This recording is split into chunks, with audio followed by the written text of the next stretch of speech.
And now we are going to study one useful and interesting tab in PowerPoint called animation. In the last video that we studied about transition and city effects, when we add an effect and regulate the settings here in transition tab, that effect will be done in changing the slides.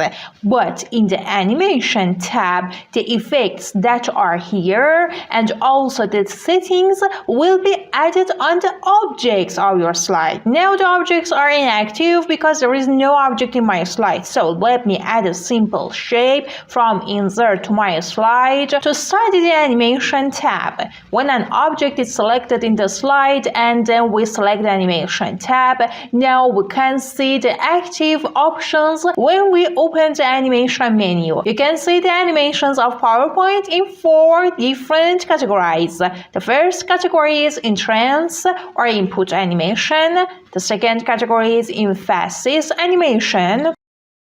The third category is exit animations, and the fourth category is the motion path animations. You can use each part based on your need. Actually, in this menu, we can see the representative of each category. These animations that are here are not complete. You can only see the preview of each section here. If you want to see all the animations of each category, you can click on More option, which is here for all 4 categories to open a complete list of each section. Let me explain about the different animations here and tell the difference and usage of each. Animations of entrance section, as it is clear from the name, are the input animations. When you choose the object, then you see entrance animations. It makes the object to be added to a slide by the animation that you selected. But in-phases animations are those that if we select it, the effect will be added to the object that we have in the slide. I mean, it didn't enter an object with an effect to the slide. Actually, it emphasizes on the object that we have selected in the slide. But animations of exit section makes the object that we have selected to exit from the slide, and the last animations that are path animations makes the object to transfer from one side to other side. One point that I should mention in path animation is that when you select your object and you want to use path animation for that, the important point is that when you give a path animation to your object, the path of movement of the object will be like an arrow. An arrow that you can see the start and finished part with different color. That the green color part is the starting part of the animation and the red color part shows the end of the animation. If you want to change the size and direction, you should select the red part and put it in the place you want that your animation be presented in that way. Now, look at the preview. In this way, the path animation presented. The green color part is the starting part of the animation and the red color part shows the end of the animation. That the position of the red part can be changed, but it is important that the position of green part, which is the starting part of the movement of your animation, be in the middle of your object. Because if it is not, a jump will happen. See. I changed the place of green part, but my object is here. See how it presented. First there was a jump, then the path animation was presented. But the best way is that the starting point be in the middle of the object. Even in the default mode, if you select an object to be presented, the starting point is in the middle of the object. but you can change the red part wherever you want, but pay attention that the starting part, the green part, be in the middle of your object.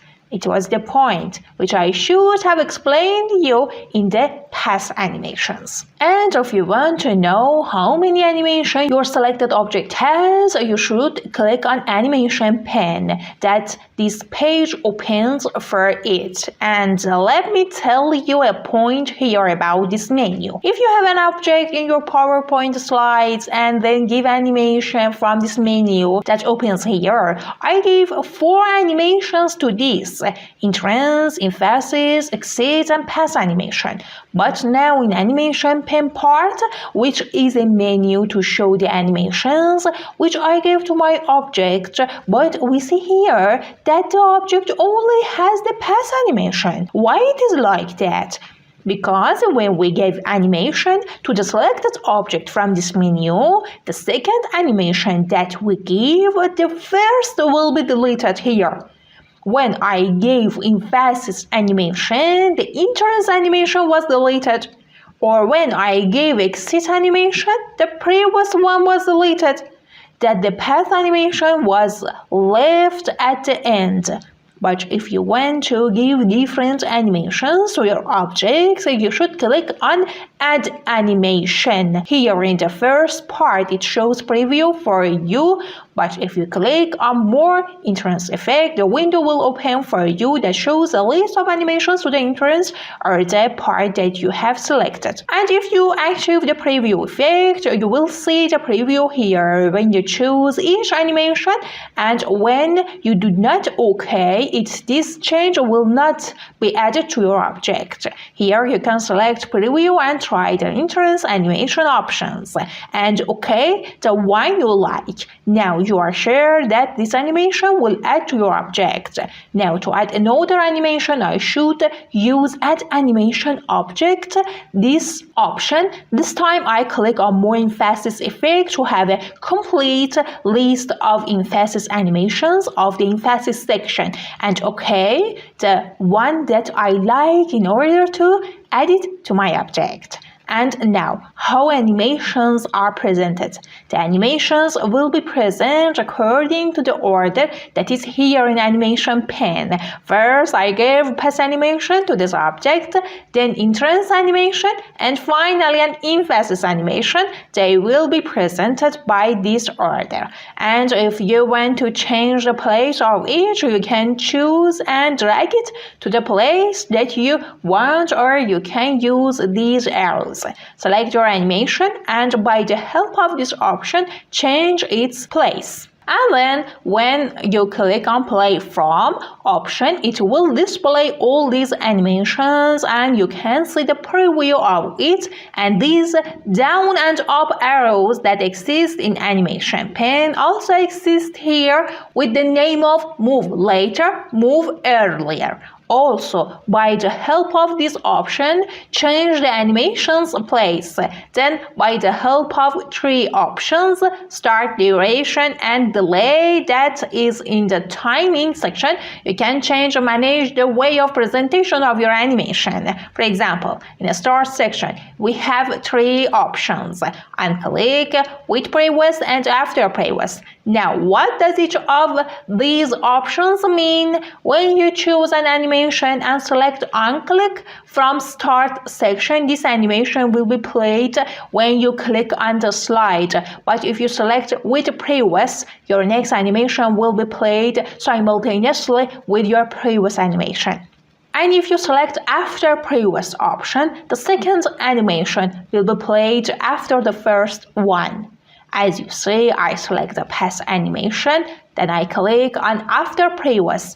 As you see, the place of it changed and went to the end of the previous animation, owing to the fact that we used after previous option. But if I selected with previous, the thing that happens is that as you see, the place is changed and they will play simultaneously. They appear at the same time and both the pass animation and the emphasis animation happen.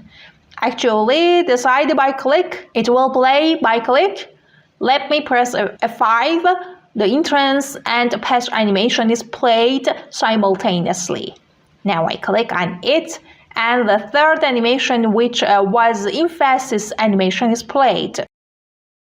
The way of presentation can be regulated by these options.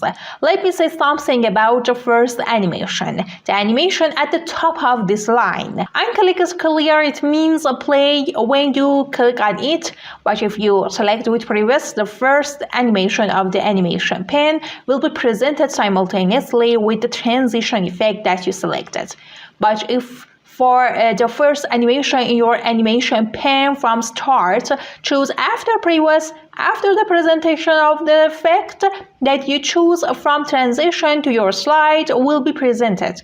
It was one point about the first animation that maybe you face with the question that finally I gave after previous or with previous to the first animation. This is the difference. Now, would you like it to be presented simultaneously with your transition? Choose with previous, but if you like the transition effect to be presented and then animation starts, choose after previous. And the next option from timing is duration, that you can specify the time of the performance of your animation. As you see, I reduce the duration time, or I order this animation to run soon. This will be presented by half a second. As you see, the duration of this in animation pane got smaller, or when I increase the duration, the green part for duration will be bigger. It means the animation will play slowly when I increase the length of duration. It will play in 5 seconds. These two zeros in the right side is 1/100th of a second and shows the two numbers to the left of the second. In the delay part, you can specify that your animation presents with how much delay maybe you choose with previous for this animation here, and you want it placed with some seconds of delay compared to the previous animation. Have a half-second delay. You can create it by delay option. As you see, the line moved forward. Also, you can regulate both delay and duration in the animation pane menu. If you want to change the duration by mouse, you can change it. If you pull it forward, you increase the duration, and if you reduce it, it will play fast. As you see, the number also changed in the duration part. And if you want to make delay in this time, you do not pull the end of the line. If you move the mouse pointer between the line, click on it and change the place forward and backward, you can make delay in this way. As you see, the time of delay is also changed in the menu. Both with drag and using this menu, you can regulate the duration and delay.